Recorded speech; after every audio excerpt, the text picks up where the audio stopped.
The warning siren screamed across the peaceful world of Kepler 442b as massive shadows fell from the sky. Commander Zara Velthar pressed her scaled hands against the command center window, watching enemy ships descend like hungry vultures. The Korath Empire had finally come for her people. "How many ships?" she asked, her voice steady despite the fear clawing at her chest. Lieutenant Amy Rodriguez checked her screens with shaking fingers. "Over 3,000 vessels, Commander. They've surrounded the entire planet." Dr. Marcus Cole stood beside them, the only human on a world full of reptilian Zalathi. His blue eyes reflected the red glow of the enemy fleet above. "This is impossible. Your people have always been peaceful. Why would they attack?" Zara's golden eyes dimmed with sadness. "The Korath don't need reasons. They consume entire civilizations for sport. We've heard the stories from refugee ships that escaped their advance." The communication panel buzzed with urgent messages from across the planet. Cities were reporting massive landing forces. The Korath soldiers poured from their ships like a black tide, their weapons turning buildings to dust with ease. The Zalathi had no army, no weapons of war. They were farmers, artists, teachers. They had never needed to fight.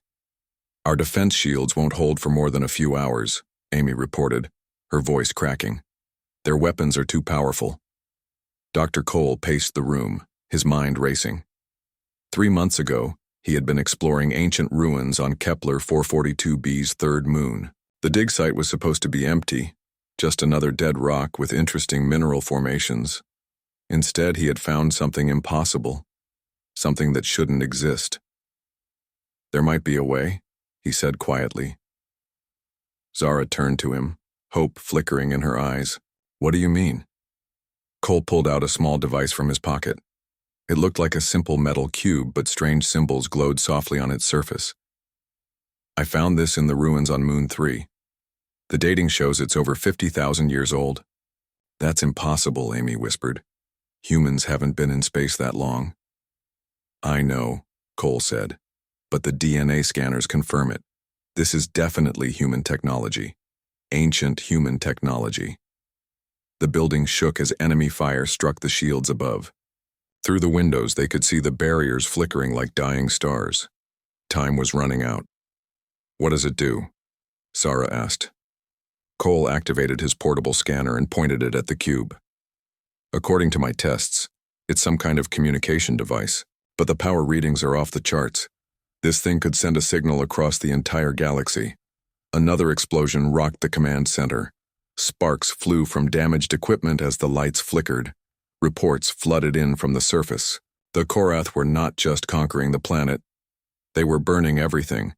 Cities, forests, even the oceans were turning black under their advance. "We have to try something," Zara said, her voice desperate. "My people are dying down there."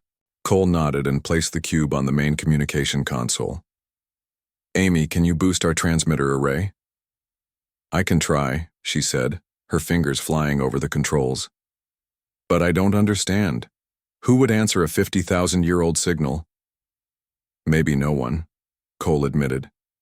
"But maybe someone has been waiting for it." The cube began to glow brighter as Amy connected it to the planet's main communication array. Strange symbols appeared on all their screens, writing that seemed to shift and change as they watched. The device was interfacing directly with their systems. "It's not just a transmitter," Cole realized, watching the data flow. "It's a key. It's unlocking something." The cube suddenly lifted from the console, floating in the air as energy crackled around it. The symbols on its surface blazed with white light, and a deep humming filled the room. Every screen in the command center displayed the same message in perfect Zalathi text. "Emergency protocols activated. Human distress beacon engaged. Signal broadcasting on all ancient frequencies." "How does it know our language?" Amy gasped. Before anyone could answer, the cube released a pulse of energy that shot through the transmitter array and into space.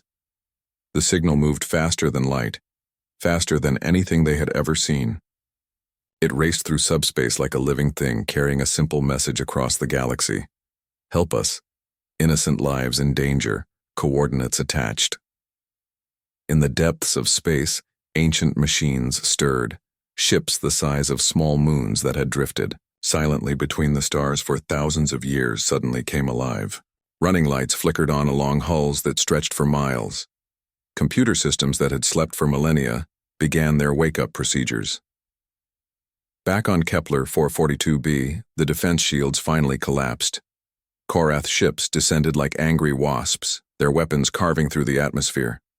The first landing forces touched down in the capital city, and the slaughter began. "The signal is away," Amy reported, tears streaming down her face. "But I don't think help will come in time." Zara watched her beautiful world burn through the command center windows. Her people were running through the streets below, seeking shelter that didn't exist. The Korath showed no mercy to anyone they found. "At least we tried," she said softly. Dr. Cole stared at the cube, which had gone dark and fallen silent. "I don't think this was meant for us," he said. "I think it was meant for them." "What do you mean?" "The humans who built this technology. I think they're still out there somewhere, and I think they've been waiting for a very long time to hear from home." In the vast emptiness between galaxies, something moved. Ships that had traveled so far from Earth that their crews had forgotten what their homeworld looked like. But they remembered their duty. They remembered why they had been sent into the dark. Admiral Lisa Park felt the signal reach her consciousness like a gentle touch. After 50,000 years of silence, someone was calling for help. Someone was using the old codes, the ancient frequencies that only humans knew. "All ships," she broadcast across the fleet. "We have an active distress call. Prepare for maximum acceleration." "Admiral," Captain Jake Harrison responded from the bridge of the Retribution. "The signal is coming from the far side of the galaxy. It will take us days to reach them." "Then we'd better hurry," Lisa replied. "Wake everyone. Power up all systems. After all this time, we finally have work to do." Across the galaxy, 17 massive shapes began moving toward Kepler 442b. They moved with purpose and terrible speed, carrying weapons that could reshape reality itself. The ancient war machines of humanity were coming home, and they were very, very angry. Captain Jake Harrison woke up in his cryogenic pod feeling like he had been sleeping for 100 years. The last thing he remembered was the gentle hiss of the freezing gas and the soft voice of the ship's computer telling him to rest. Now, alarms were ringing throughout the USV Retribution, and his cabin lights pulsed red with emergency signals. "Computer, status report," he said, his voice hoarse from the long sleep. "Captain Harrison, you have been in cryogenic suspension for 47 years, 3 months, and 16 days. Emergency wake-up protocols activated due to incoming distress signal." Jake pulled on his uniform and rushed to the bridge. The Retribution was massive, stretching over 50 kilometers from bow to stern. Its corridors could fit entire cities, and its weapons could destroy planets. But right now, it felt small compared to the emptiness of space around them. The bridge. Crew was already awake and working at their stations. Chief Engineer Ben Carter looked up from his console with tired eyes. "Jake, you need to see this. We got a signal." "What kind of signal?" "Human distress beacon. Old codes, the kind they used back on Earth before we left." Jake felt his heart skip. They had been traveling through space for so long that Earth was just a memory. Most of the crew had been born on the ship. They had never seen their home world, only heard stories from the older generation. "Are you sure it's real?" Ben nodded toward the main screen. Admiral Park confirmed it. "All 17 ships received the same signal. Someone is calling for help, and they're using our frequencies." On the screen, a holographic image appeared. Admiral Lisa Park looked exactly the same as she had 50,000 years ago. Her consciousness existed in the ship's computers, spread across the entire fleet. She was their leader, their guide, and their connection to the humans they once were. "Captain Harrison," her voice filled the bridge, "I trust you slept well." "As well as anyone can in a freezer, Admiral. What's our situation?" "We have received a legitimate distress call from the Kepler 442 system. Human technology was used to send the signal, though the planet appears to be inhabited by an alien species called the Zalathi." Jake studied the data on his screen. "How Is that possible? We left Earth 50,000 years ago. There shouldn't be any human technology that far from home. Admiral Park's expression grew serious. That's what concerns me. Our archives show that exploration vessels were sent in all directions from Earth during the Great Exodus. Some of those ships might have seeded technology throughout the galaxy. Or, Ben said quietly, some of our people made it further than we thought. The bridge fell silent as they considered this possibility. The Great Exodus had happened when Earth became uninhabitable. Billions of humans had fled in massive ships, seeking new homes among the stars. Most had died in the void, between worlds. The survivors, like the crew of the Retribution, had become something new. They were no longer fully human, but they weren't machines either. There's something else, Admiral Park continued. Our sensors are detecting massive enemy forces around the planet. The attacking fleet matches profiles in our database. What profiles? Jake asked. The Admiral's image flickered and new data appeared on the screen. Jake felt his blood turn cold as he read the information. Ship designs, weapon signatures, energy readings. All of it was familiar, all of it was terrifying. The Devourers, he whispered. We thought they were extinct, Ben said, his voice shaking. We fought them for 1,000 years. They nearly destroyed the entire galaxy. Admiral Park nodded grimly. It appears they have returned. Or perhaps they never truly left. Jake remembered the stories from his grandfather, who had fought in the last war against the Devourers. They were an ancient race that consumed other civilizations, growing stronger with each conquest. They turned peaceful worlds into burning wastelands and peaceful people into slaves or food. How long until we reach the Kepler system? Jake asked. 3 days at maximum speed, Admiral Park replied. All ships are converging on the target. We will arrive as a unified fleet. And the civilians on the planet? Unknown. We must assume they are fighting for their lives. Jake looked around his bridge crew. These people had spent their entire lives preparing for this moment. They had trained for war while drifting through empty space, maintaining weapons that had never been fired. In anger, now they finally had a purpose. All hands, battle stations, he ordered. Prepare for combat operations. Throughout the ship, thousands of crew members began their preparations. Weapons that had slept for decades roared to life. Engines that could tear holes in space began charging their power cells. The Retribution transformed from a traveling city into an instrument of war. In the depths of the ship, automated systems began building fighter craft and combat drones. The manufacturing base had been waiting for this moment, ready to produce an army at a moment's notice. Each fighter was controlled by an artificial intelligence linked to a human consciousness, creating pilots who could think and react faster than any living being. Ben, status on our main weapons? Jake asked. Nova cannons are charging. Reality. Anchors are online. Dimensional shields are deploying. Ben's fingers flew over his controls. Jake, these systems are incredible. I've never seen anything like them. Our ancestors built them to fight the Devourers, Jake said. They put everything they had into these ships. On the main screen, Admiral Park appeared again.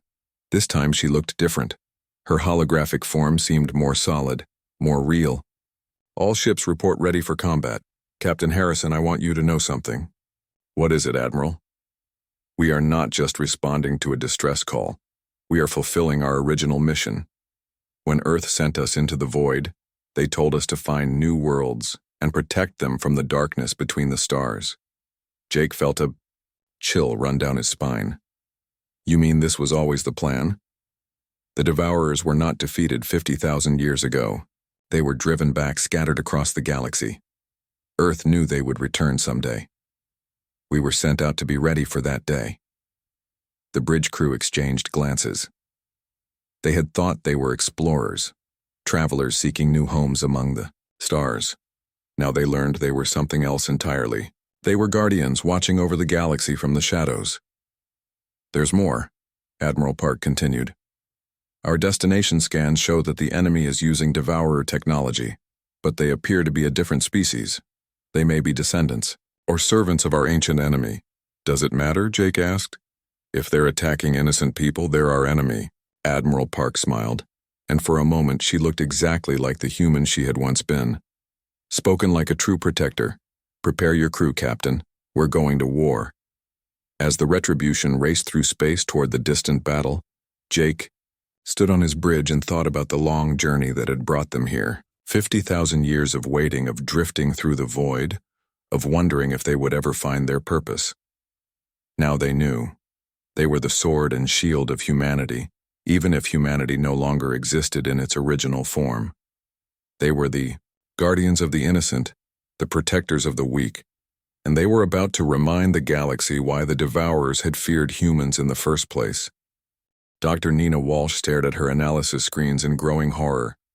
The data streaming from the approaching human fleet painted a picture she could barely believe. After 3 days of travel toward Kepler 442b, their sensors had finally gotten a clear look at the enemy forces surrounding the planet. General Stone, you need to see this immediately, she called across the war room of the USV Vengeance. General Rick Stone walked over to her station, his weathered face grim. He had been a soldier for over 200 years, aging slowly thanks to the life extension technology built into all the human ships. He had seen war in all its forms, but Nina's expression told him this was something different. What have you found, Doctor? Nina pointed to the genetic analysis on her screen. I've been studying the enemy communications we intercepted.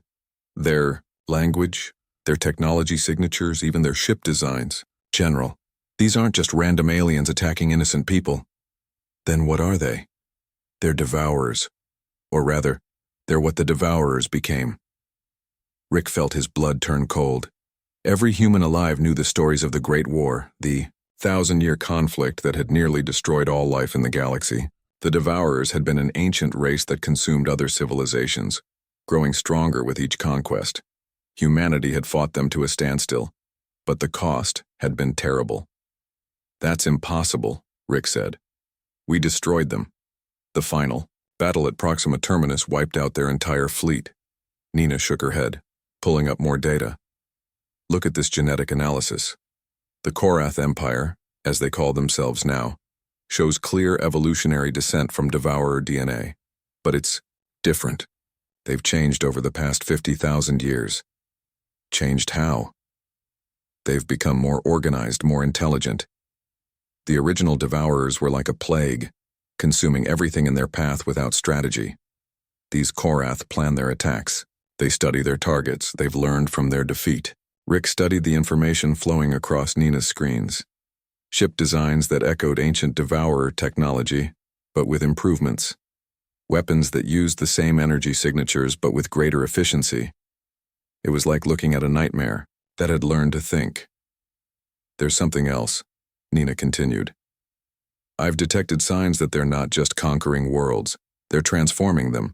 The planets they've attacked show changes to their basic structure. They're being converted into something else. Converted into what? I think they're building a network. Each conquered world becomes a node in some kind of massive system. If I'm right, they're not just rebuilding their empire, they're creating something much worse. Meanwhile, on the surface of Kepler 442b, the situation was growing desperate. Commander Zara Velthar crouched in the ruins of her command center, watching through broken windows as Korath soldiers marched through the burning streets. Her beautiful world was dying around her, and there was nothing she could do to stop it. Dr. Marcus Cole sat beside her, still clutching the ancient human beacon that had sent their distress call. Any word from the human fleet?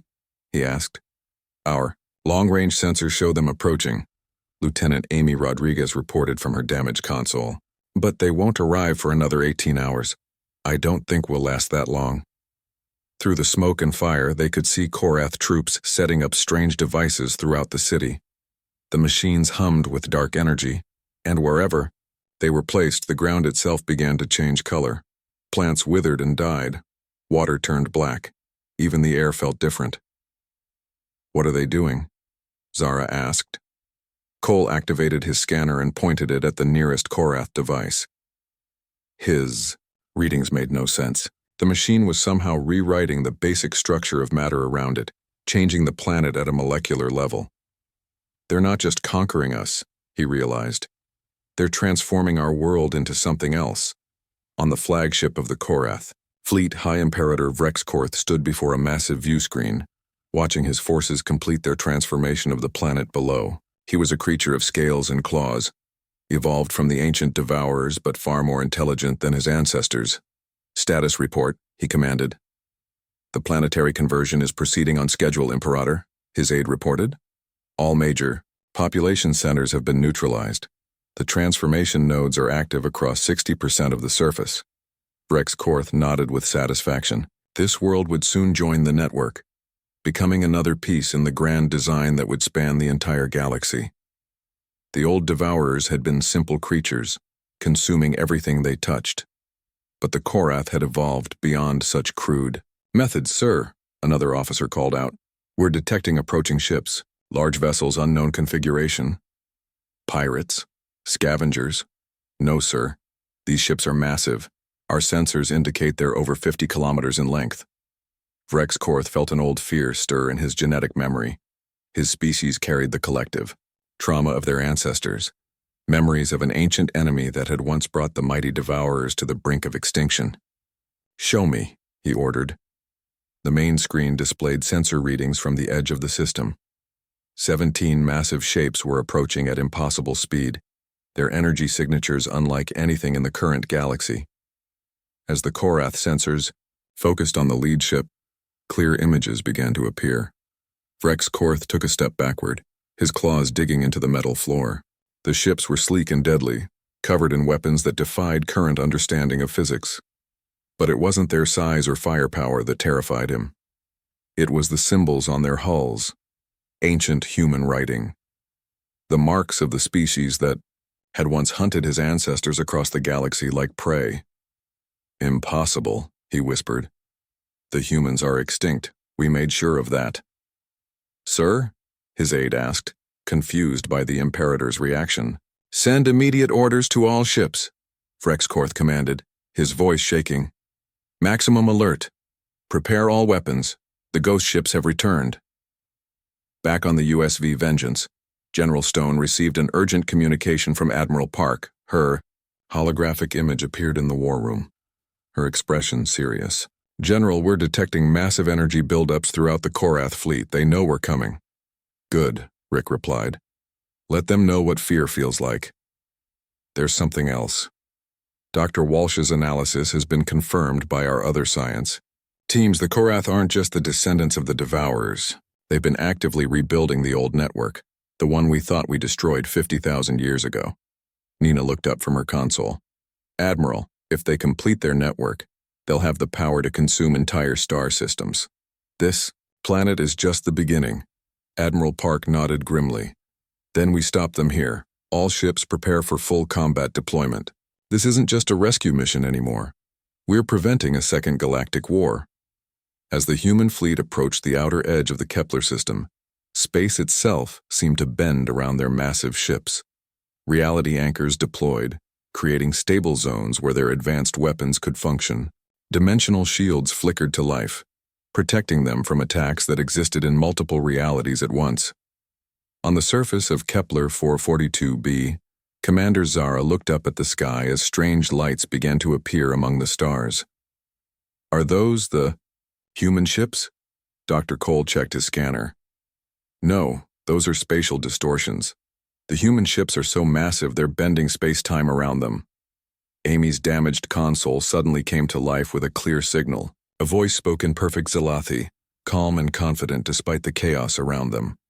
"This is Admiral Lisa Park of the Human Defense Fleet. Citizens of Kepler 442b, help is arriving.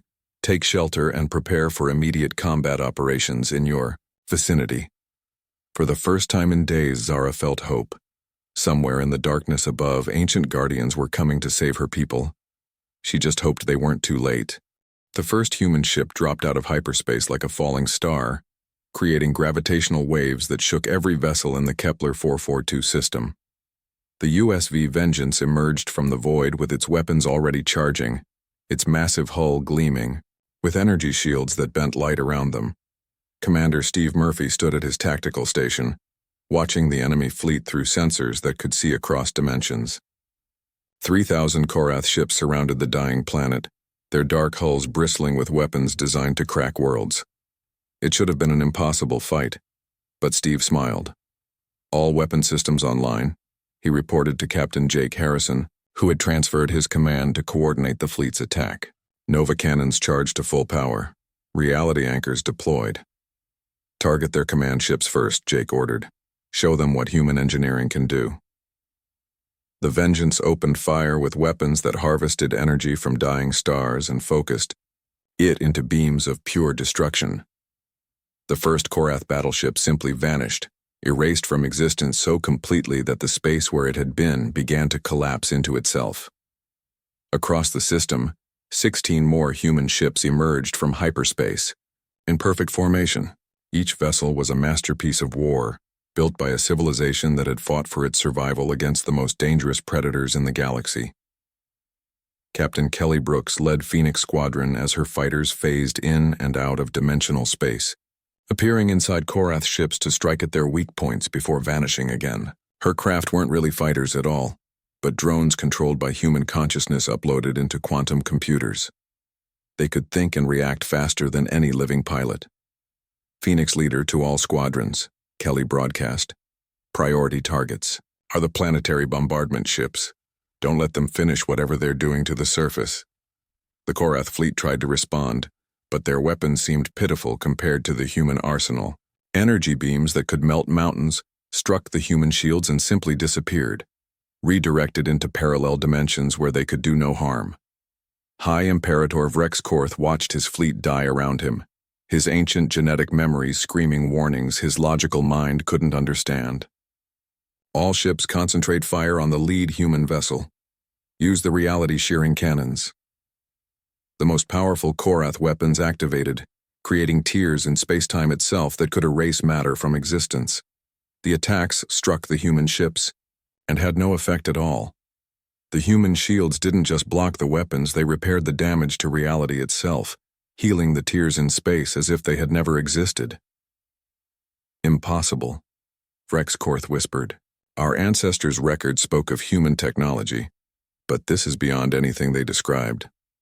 On the bridge of the Retribution, Admiral Lisa Park coordinated the battle through her connection to all 17 ships simultaneously. Her consciousness could process information from 1,000 different sources at once, making tactical decisions at the speed of thought.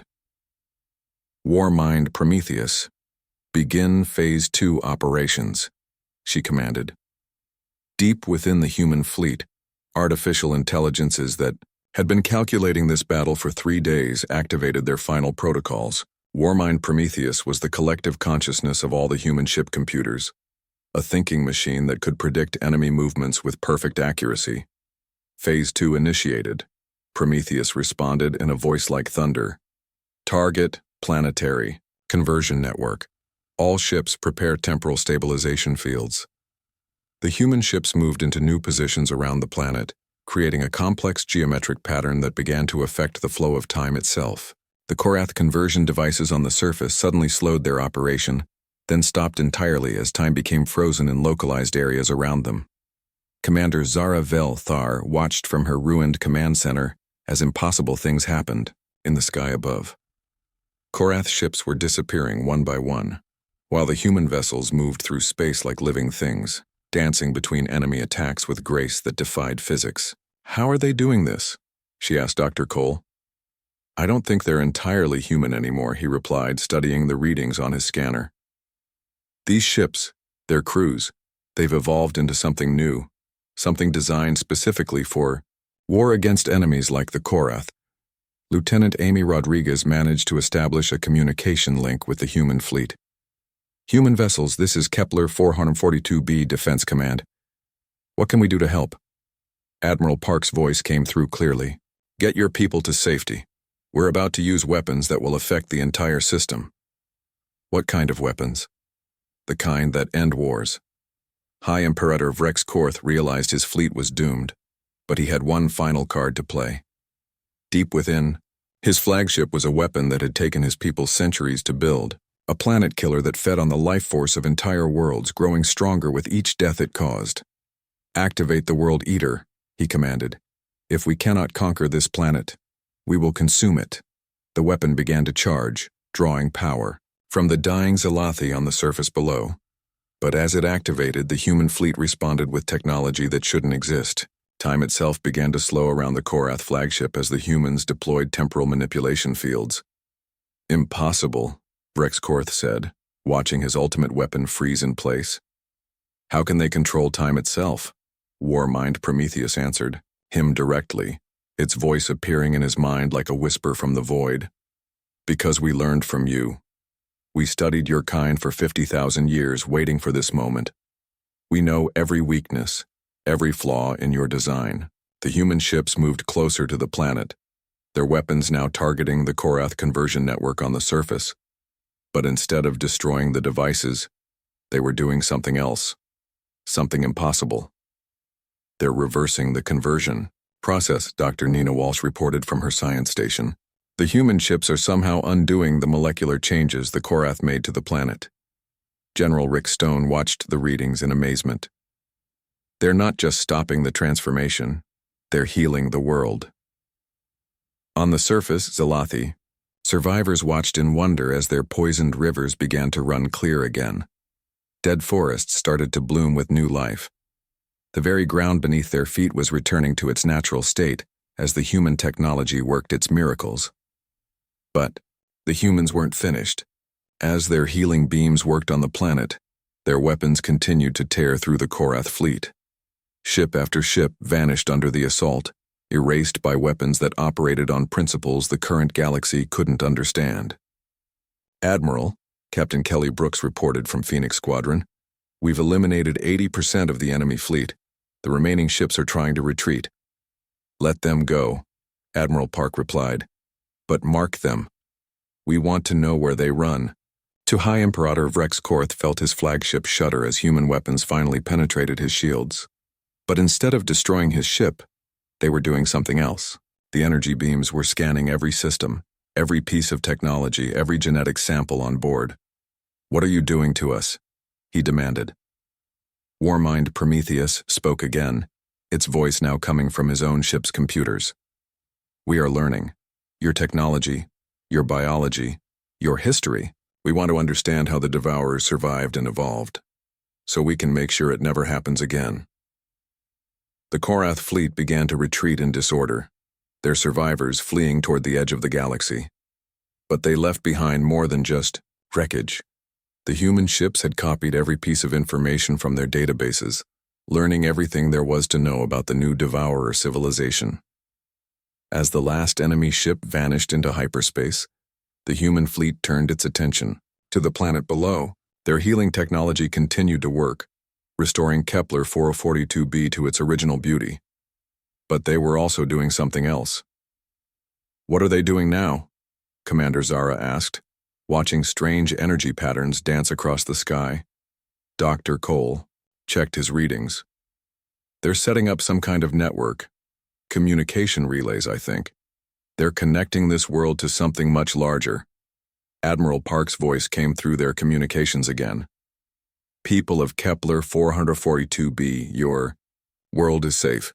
We have eliminated the immediate threat and reversed the damage done to your planet. But this is only the beginning. What do you mean? Zara asked. The enemy you face today is not gone. They have retreated to rebuild and plan new attacks. We will track them down and stop them. But it will take time. Until then, your world is under our protection. As the 17 human ships prepared to depart, they left behind more than just safety. Advanced technology began to appear on the planet's surface. Medical facilities that could heal any injury. Power generators that drew energy from empty space. Communication systems that could reach across the galaxy. The ancient war machines of humanity had answered the call for help. But they had done more than just save one world. They had begun to build something new, a network of protected worlds, watched over by guardians who would never rest, never stop fighting for the innocent. The war was far from over, but for the first time in 50,000 years, the galaxy had protectors again. Admiral Grace Thompson stood in the command center of the USV Eternal, watching as the final phase of the Kepler 442b operation began. The battle was over, but the real work was just starting. Around her, holographic displays showed the entire galaxy, with red markers indicating known Korath positions and blue dots representing worlds under human protection. "Dr. Cole, are you ready for the final briefing?" she asked the human scientist who had started it all. Dr. Marcus Cole nodded from his position on the planet's surface, his image transmitted through the quantum communication array the fleet had installed. "The Zalathi leadership is assembled and waiting. They want to understand what happened here." Grace activated the main display, showing Commander Zara Velthar and her surviving officers gathered in a hastily built meeting hall. The Zalathi looked tired but hopeful, their golden eyes reflecting the soft light of human technology that now powered their damaged cities. "People of Kepler 442b," Grace began. "What you witnessed today was the fulfillment of a promise made 50,000 years ago. But to understand what happened, you need to know the true history of humanity." She gestured, and the display showed images of ancient Earth, green and blue and beautiful. Long ago, humans lived on a single world, much like yours. We were peaceful, focused on art and science and exploration. We thought the universe was a safe place. The images changed, showing massive ships descending from dark space. Then came the Devourers. They consumed entire civilizations, turning peaceful worlds into feeding grounds. Humanity fought them for 1,000 years, learning that sometimes violence is the only answer to evil. Elder Mind Titan, the oldest consciousness in the human fleet, added his voice to the briefing. His presence filled the communication channel like a gentle tide, carrying with it the weight of 100,000 years of memory. "We did not just fight the Devourers," Titan explained. "We evolved to match them. We became something new, something that could protect the innocent across vast distances of space and time. We became guardians." Commander Zara leaned forward, her scales glinting in the light. "But why? Why leave your own worlds to protect strangers?" Admiral Grace smiled, and for a moment, she looked exactly like the human she had once been. "Because that's what makes us human. We protect those who cannot protect themselves. It's not about species or worlds or politics. It's about right and wrong." Dr. Nina Walsh appeared on the communication link from her laboratory ship. "Commander Zara, our analysis of the Korath technology revealed something important. They weren't just trying to conquer your world. They were trying to add it to a network that spans hundreds of star systems." "A network for what purpose?" "To resurrect their ancient masters. The original Devourers weren't completely destroyed.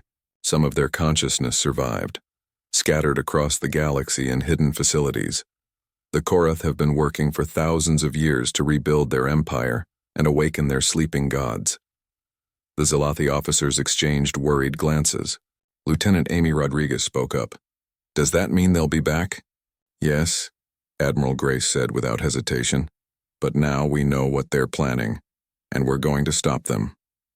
The display changed again, showing the 17 human ships spreading out across the galaxy.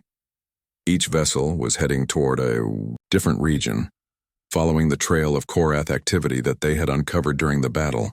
"We're not just soldiers," General Rick Stone explained from his position aboard the Vengeance. "We're explorers, scientists, teachers. We will find every Korath facility, every hidden base, every sleeping devourer, and we will end this threat permanently." "But what about us?" Zara asked. "What happens to my people?" Warmind Prometheus answered, its voice carrying the combined intelligence of all human ship computers. "Your world is now part of our protection network. You will receive technology that will advance your civilization by thousands of years. Medical systems that can cure any disease. Energy generators that will power your cities forever.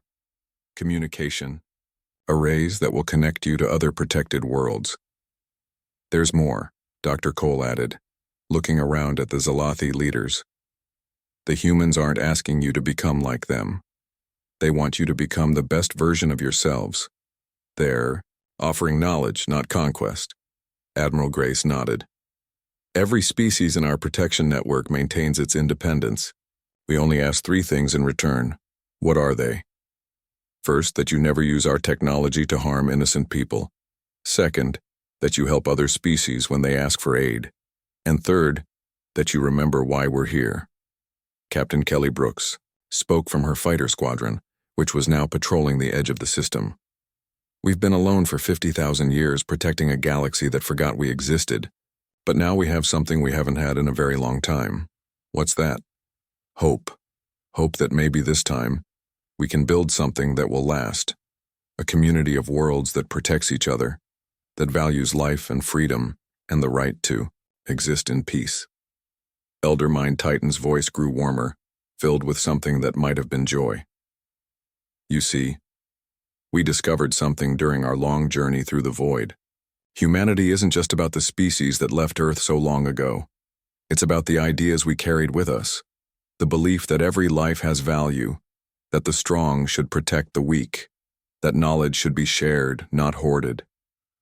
Commander Zara stood up, her golden eyes bright with understanding. You're not just offering us protection, you're offering us membership in something larger. A galactic civilization based on cooperation instead of conquest, Admiral Grace confirmed. It will take time to build. There will be setbacks and failures. But for the first time since we left Earth, we believe it's possible. The communication link expanded to show other worlds throughout the galaxy. Planets where human ships had appeared in answer to distress calls, species that had been saved from pirates, natural disasters, or hostile invasions. Each world was different, but they all shared something in common now. Look at what we've built already, General Stone said, gesturing to the growing network.